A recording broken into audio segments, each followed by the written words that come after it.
ये question SSC CGL 2024 का one of the best question है जिसको बच्चे छोड़ के आए क्योंकि कॉन्सेप्ट ही नहीं पता। अच्छा सा क्वेश्चन है। यदि x, y और z धनात्मक संख्याएं, if x, y and z are positive numbers and x plus y plus z is equal to 1, then the least value of 1 upon x plus 1 upon y plus 1 upon z। अब बड़ी समस्या है।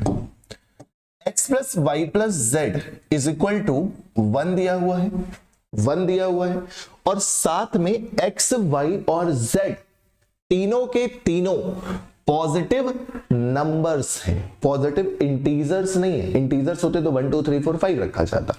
Positive numbers हैं, negative तो ले ही नहीं सकते कि एक पॉजिटिव एक नेगेटिव ले लो तो कैंसिल आउट हो जाए, नहीं रख सकते। जीरो जीरो भी नहीं रख सकते क्योंकि जीरो भी धनात्मक नहीं होता है, ना तो ऋणात्मक होता है। जीरो तो हमारा ना तो पॉजिटिव में रखा जाता है ना तो नेगेटिव में रखा जाता है। तो इसका मतलब एक्स वाई और जेड जो होंगे वो सारे के सारे फ्रैक्शन वैल्यू होंगे, 1/2 2/3 इस तरह की तीन ऐसी संख्याएं होंगी जिनका योगफल कितना आता होगा 1।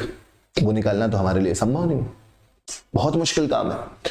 और साथ में हमसे 1 upon x plus 1 upon y plus 1 upon z की वैल्यू पूछी जा रही है और वैल्यू भी पूछी जा रही है एग्जैक्टली नहीं, न्यूनतम मान क्या हो सकता है। तो कभी भी आपके एग्जाम में दोबारा ऐसा क्वेश्चन देखने को मिले तो इसको याद रखिएगा।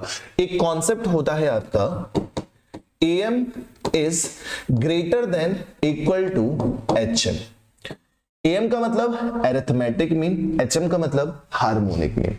ठीक, तीन नंबर है अगर x, y और z, इनका अगर आप अरिथमेटिक मीन निकालोगे तो वो तो बिल्कुल औसत होता है x plus y plus z बटे 3 is greater than equal to, harmonic mean निकालना होता है तो संख्याएं ऊपर कितनी है 3 डिवाइडेड बाई तीनों का रेसिप्रोकल, तीनों का रेसिप्रोकल ऐसे निकाला जाता है हार्मोनिक मीन। हार्मोनिक मीन कैसे निकाला जाता है, जितनी संख्याएं हैं वो ऊपर और जितनी संख्याएं उनके रेसिप्रोकल का योग होता है आपका हार्मोनिक मीन। ठीक, अब x plus y plus z की वैल्यू तो दे रखी है ना 1, तो ये कितना आ जाएगा 1/3। 1/3 is greater than equal to 3 upon 1 upon x plus 1 upon y plus 1 upon z। Cross multiply कर दोगे ये इधर, तो क्या आ जाएगा 1 upon x plus 1 upon y plus 1 upon z is greater than equal to 3 into 3 9। तो लीस्ट वैल्यू कितनी हो गई 9। Correct answer option number C. ऐसे क्वेश्चन भी एग्जाम में देखने को मिलते हैं, तो ये भी कॉन्सेप्ट आपका क्लियर होना चाहिए। ये पूरा क्वेश्चन डिपेंड करता है इस कॉन्सेप्ट पे। ठीक है, आ गया समझ में, और कुछ भी नहीं था।